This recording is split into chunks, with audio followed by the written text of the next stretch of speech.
and welcome to Past and Purls, my channel where I talk about all of my passions. My name is Laura and I come to you from the southeast of England, where I live with my partner and our dachshund Loki. If you're new here, you're very welcome, and if you're a returning viewer, thank you very much for coming back. This is episode 2 of my Fiber Arts podcast. Let's get started. There's lots of things I want to talk about today, and there's also quite a lot of exciting things that are happening in the next few weeks, and I will give you a sneaky peek at the end of the episode. So what am I working on at the moment?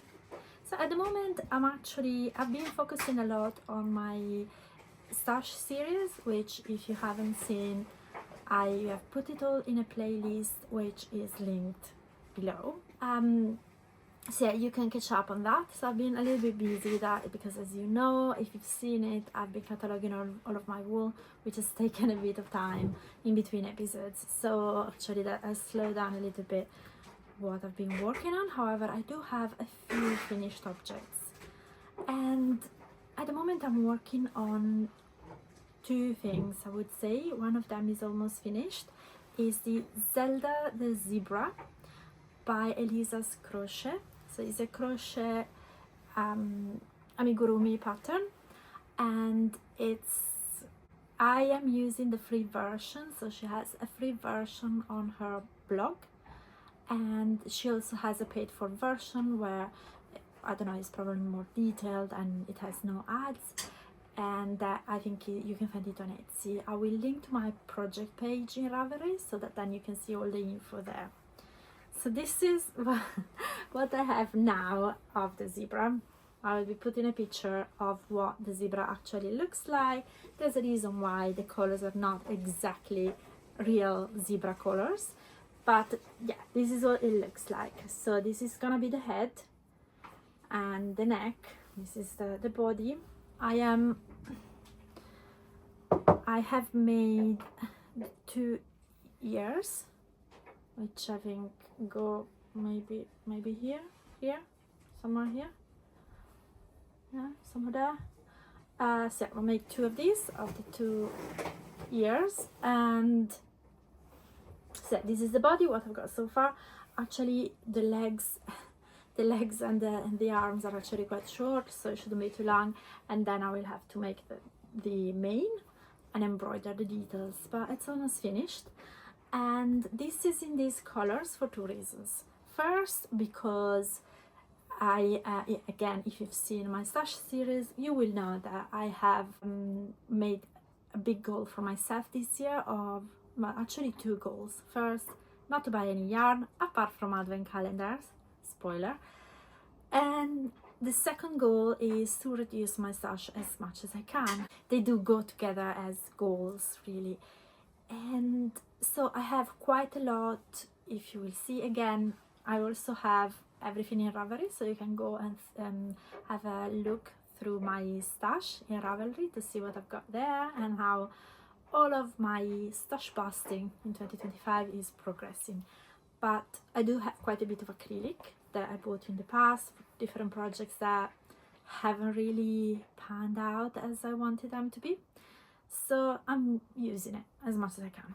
That's the first reason. So I started using the green for another thing that is actually a finished object, so I will show it to you in the next segment. I started with the green, and since both of this and the other one, so the zebra and the other mystery finished object, are for my partner's cousin's son. My partner is South African, and obviously his cousin is South African, so the baby is of South African heritage, and so I thought, since I'm doing it green, I'm gonna make the other one. I was making it green, I'm gonna make the details in yellow, so it's gonna be nice, like a little bit of a maybe rugby team mascot, instead of using any other random color. So it has its own sense, plus this is kind of, you know, it kind of goes well together. I also like the color combination. And then I decided to do the other way around with the zebra, so mainly yellow and then green with the details in green. So yeah, it doesn't look much like a zebra for now, but trust me, it will. So this is the Zelda the Zebra, which is the first in progress. Then the second thing that I have in progress, which is also the last one, hey, lucky, is not a knitting, not a crochet, is actually embroidery. It is tapestry embroidery, and is this. Hope you can see it well. So this is basically a popcorn with a admit one, so like a cinema ticket. Yeah, so this is actually almost complete. I'm only missing the pink. Well, I started it here in the corner. There's lots of pink to go, but it's the last color. And this I bought, you might have seen, from the Maker's Marks, and it's called Popcorn. And I bought it 2 or maybe 3 years ago at a yarn festival. It was either the Stitch Festival, the one in Islington, that's in spring, or the one at the Alexandra Palace, the Knitting and Stitching show, which usually happens in always happens in October. But yeah, I know that we've seen, we were there a month ago, and we've seen the lady and we spoke with her a little bit about this. I'll definitely be buying another one, but first I want to finish this. And also I bought the frame at the summer wool show last year, and it was a game changer. I had never used a frame. I don't do embroidery as much as knitting or crochet, but I do it every now and then, and I never use the frame. But yeah, this sped the process up significantly. So yeah, it made a massive difference. So yeah, this is what it's looking like, and it's gonna be hanging somewhere next to the TV when it's finished. So it's gonna be a little bit of a cinema reminiscent type of art. So that's my second in progress and last one. So now we are moving on to finished objects. You probably might already have spotted my first finished object, which is my Sophie scarf. I was working on these in January when I filmed the first episode, so now it's finished. Looks very nice, I think, here while I'm wearing it. It's not perfect, it's actually full of imperfection. It's not symmetrical at all. You will see, I will remove it in a second.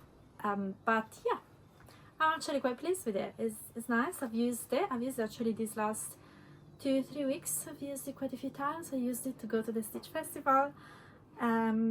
It was perfect. I think it's really good. So, and yeah, it's just perfect. And this, now that I started using this, it confirms me. If you have seen my stash, I think the episode 1 of my stash series, you will know that I have a good couple of more Sophie scarves in mind with different type of yarn. So actually this confirms that it is a good idea to have a few different colors, different weight with different type of yarn to use the Sophie scarf, because it's very versatile. I am completely bought part of the hype around it. A little bit late to the game, but I'm here. I can see, you know, it's nice to make, it's quick to make, it's perfect for that odd leftover, like this was leftover, as you know, but it also is very, I know I'm gonna use it a lot because I've used it a lot already in the past 3 weeks. So actually let me take it off so I can show you properly. So it's not super long, as you can see. It's not super long, however it's long enough to be able to, as you saw, to put it around and do a little knot. It looks okay also if you just wear it like this, like mariner style, so it's gonna be a little bit longer, but I do like it with the double knot. And yeah, and now have a look if you can spot the imperfections.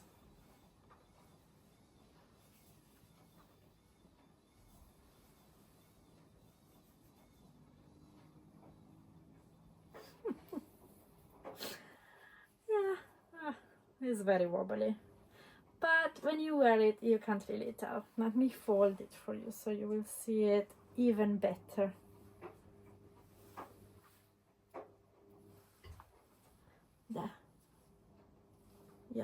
I think it's quite obvious, but I like it, it looks nice. This is my surface scarf. Second finished object is the one that goes with the zebra.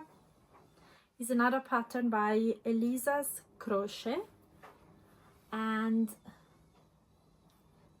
this is called Blue Hippo because she made it somehow blue, but as you see, I started making it in green, and then I decided to do all of the details in the yellow. So these are the little arm, which I think are really cute, the other little arm. I made 3 arms because one of them was too short, so I had to make a third one to make a third one so that it matched. Then the ears, I really find them really pretty. There, Nana, I made him have a really nice big smile, big eyebrows. I love the tail on the back. Yeah, the little feet. So yeah, this is the green hippo at this point. It's not blue anymore. And for these, the same as for the zebra, I've used 5.5mm hook, which is half a size less than the recommended size for this yarn. This yarn is acrylic from Stash, and I think it's Aran weight for both of them. Well, I think the yellow is a Stylecraft and the green is a James C. Brett, which you will find in my stash in Ravelry, which is all linked below. My last finished object is also for the very lucky, actually now, Yanni's cousin's baby, who is a toddler now. It's not a baby anymore. I also made him a hat. This is called the Troll hat. I've made the toddler size. I think it came out a little bit bigger than that, but since now we're going towards summer, I think it's better that it's a little bit bigger. So I really love the shape, the troll shape here. So it has the brim has the garter stitch details, and then you change to stockinette, and then you decrease when you reach the crown, then you decrease fairly slowly compared to other hats, so they becomes more pointy. And then here obviously you do it really quickly to do this nice little detail. The pattern is by Gabriela Widmer Hanke, Troll hat. And I have used Debbie Bliss Donegal Luxury Tweed Aran 100% wool in the colorway blue.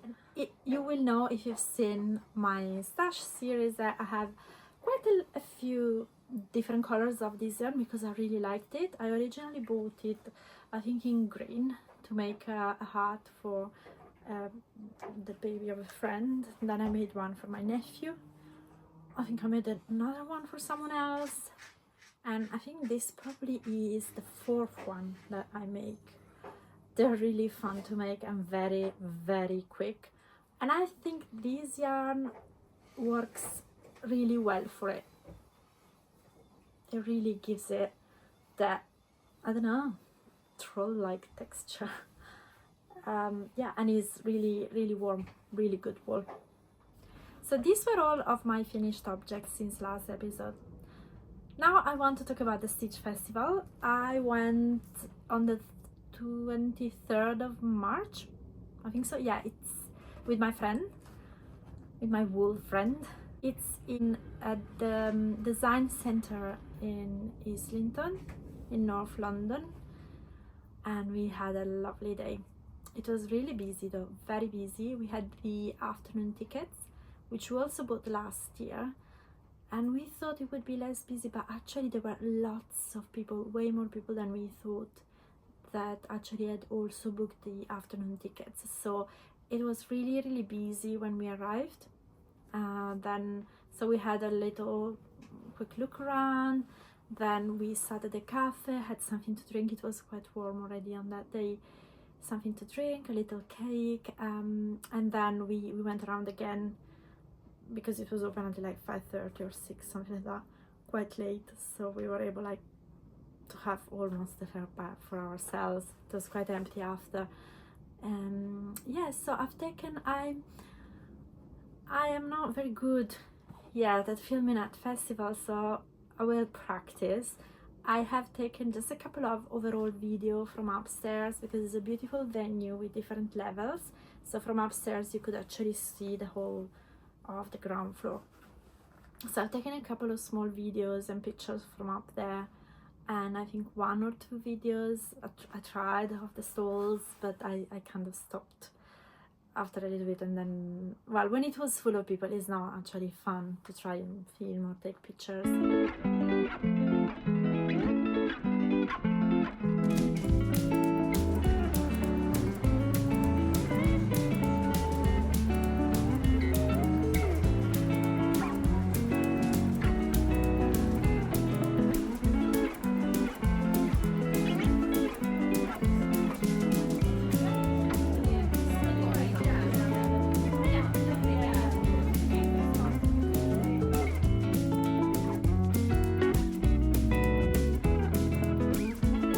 Obviously, the Stitch Festival is not purely a yarn festival, like Unravel, for example.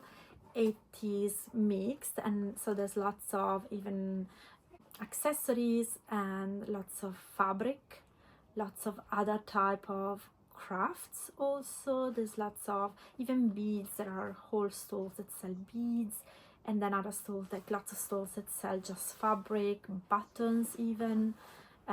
Other stalls that just sell like sewing machines, and then there's quite a few stalls that sell yarn or kits and different things. There was lots of embroidery this year.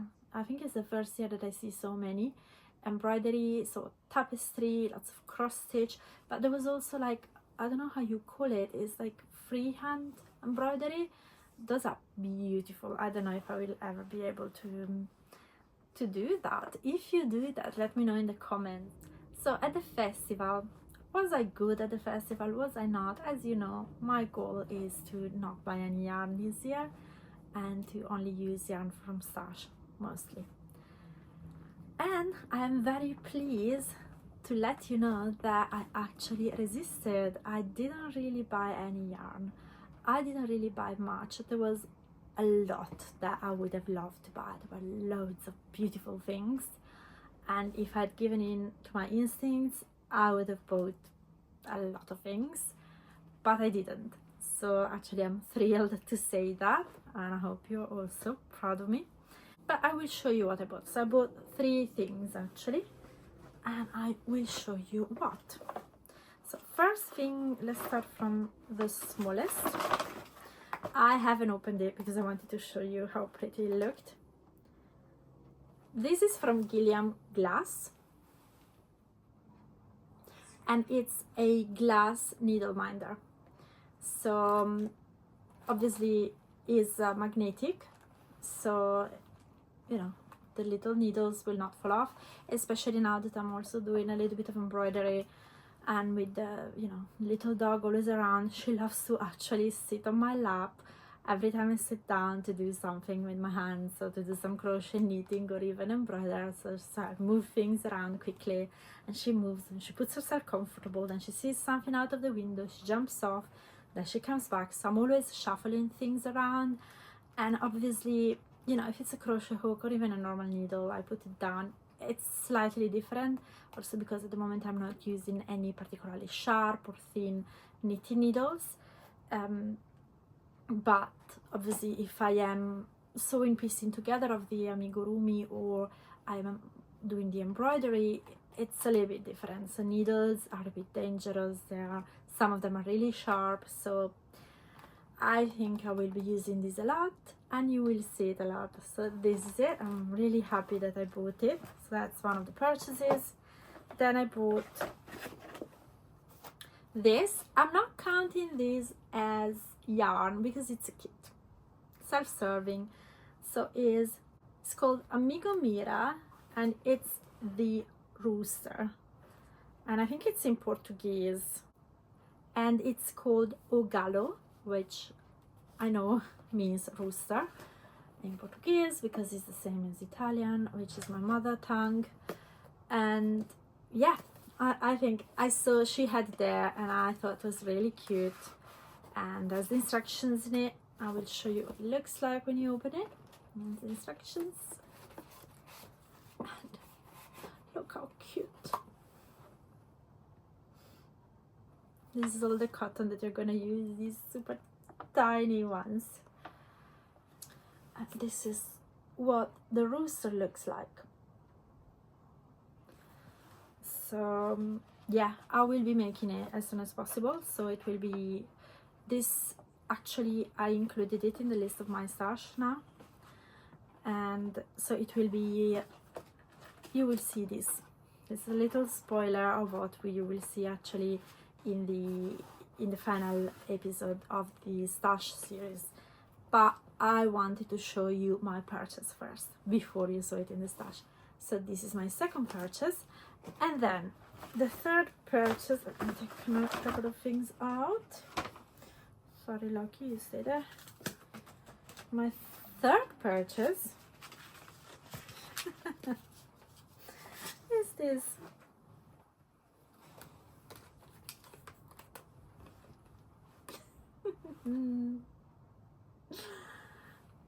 It's a sun jelly. It feels so nice. I love the color, I love it's pink, I love it's big. And this is obviously big project bag that I will be using here at home. I'm really happy I bought it. I had seen it around for a while and there were so many at the fair and I wanted to buy one. So I was like, okay, I'm not gonna buy any yarn, I'll buy these instead. And then I was happy. One last thing I want to talk about from the fair is that the lady from where I bought the rooster kit, she is really nice, and she is the lady, you might know her if you go to festivals in the UK. She's the lady from Yarns You Like, and I see her at most of the festivals I go to over the year, and I bought from her, it must have been 2 years ago, the Rosario's bamboo and cotton yarn, which you saw in my first episode of the stash series, I'm pretty sure. I have made a summer top with it and I have a whole one ball left over. And every time I see her, especially since I showed her the top last year at the summer festival, she always recognizes me.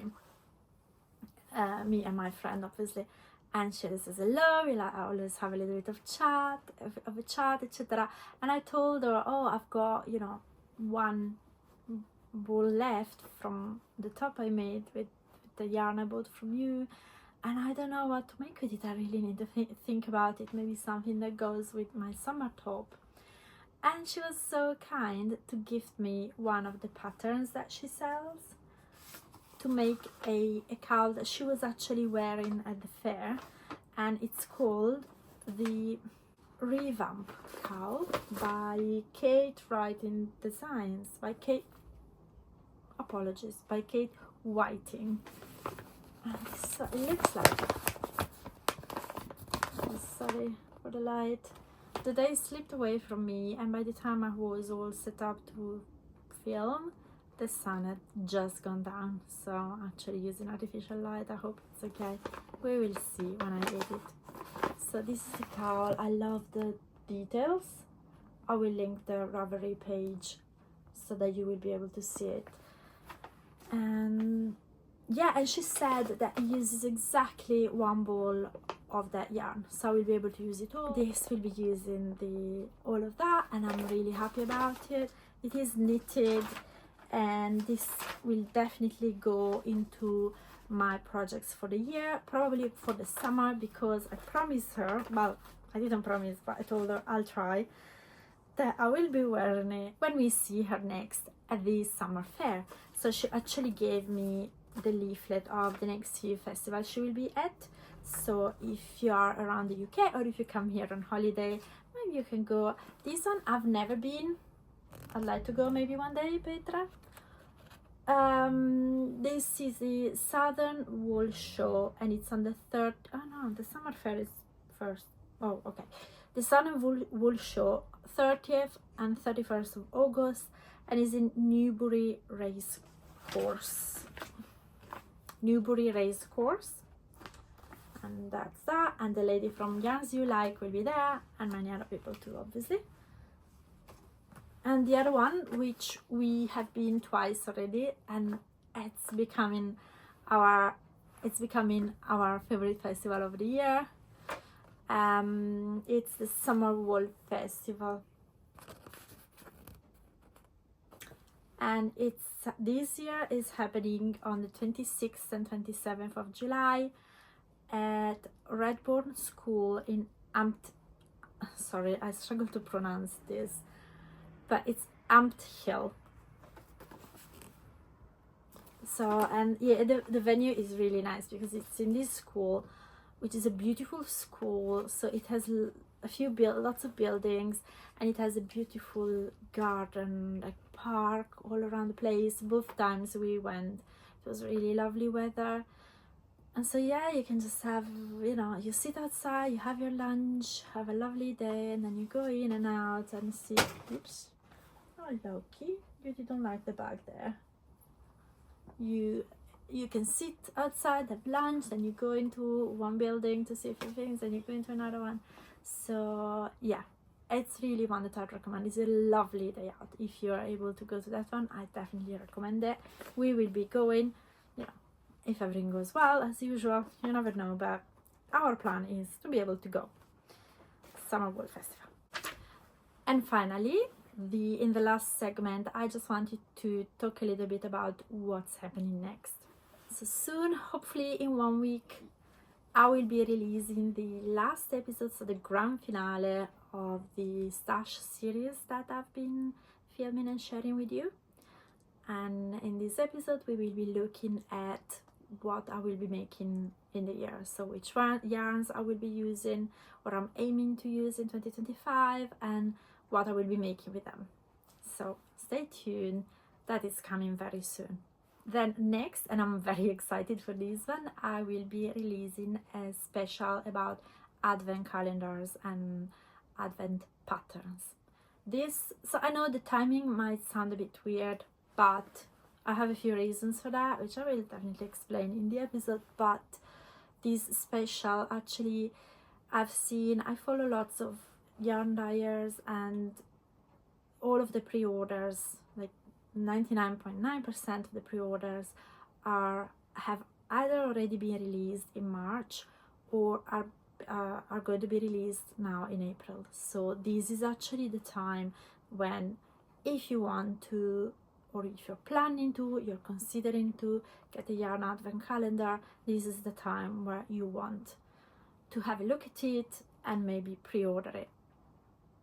So actually I think the timing is really perfect, because it can give you a little bit of an idea of what you can do with the yarn advent. And also I will be showing mine from previous years that I haven't used yet, or that I am in the process of using, so that you can also see, if you've never if you've never purchased them, you can see what you can expect. So that's a special episode that I will be releasing hopefully in 2 weeks. And then I was also thinking that I want to share with you some of the patterns that I have considered for my stash for the year 2025, but that didn't make the final cut because of time, space, capacity. Me, 2 hands, I'm not even a particularly quick knitter or crocheter, so that's a very limited capacity. So obviously it's a very limited amount of patterns that I will be able to make this year. So not everything made the cut. Some of the things will be for next year, some of the things will be in the limbo indefinitely, and I wanted to share some of those with you, so maybe some of you will be able to make them and share them back with me, so I can see how they look like. And then events I will be participating to. As I said, I'm going to the Summer Wool Festival, and then I'm also going to my very, very first Toft workshop. I'm very excited about it, at the Natural History Museum. So I will be sharing that with you after I've been. So yeah, I'm very excited about that. I would also like to thank you everyone who commented so far on my videos. Thank you very much. And I've seen that Loki seems actually to be quite popular, and don't worry, you will be seeing more of her, which probably you have seen or heard in this episode too. So she will be visiting us constantly because actually no, she's sleeping next to me. So now I want to know, what are you making? What is on your needles? What is on your hook? What is on your tapestry frame or embroidery hoop? What are you making? And also with this weather, at least here in the northern hemisphere, we're going towards the warmer weather. It's been really good weather around here. So have you already swapped to summer knits or summer crochet, summer makes? I haven't quite yet, but I think I might soon. So have you? And what are you making if you have? And what are you making if you haven't? Let me know down in the comments. And also, of course, as I mentioned last time, you can contact me on my email, past.purls@gmail.com. You can also contact me on Ravelry, which is linked below. You can see all of my projects, all of my progress, and all of my stash in there. So yeah, feel free to have a look. If you liked this episode, feel free to give it a thumbs up, comment and subscribe, so you will be the first to know when I will release my grand finale of the stash series. So also turn on your notifications so you will be sure not to miss that. And again, thank you very much for watching and see you next time. Bye. Loki, do you want to go to the park?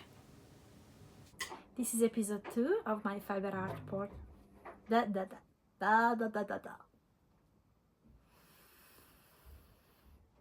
Like, oh, I think I forgot to mention, this was from a leftover from Truly Hooked fluffy yarn.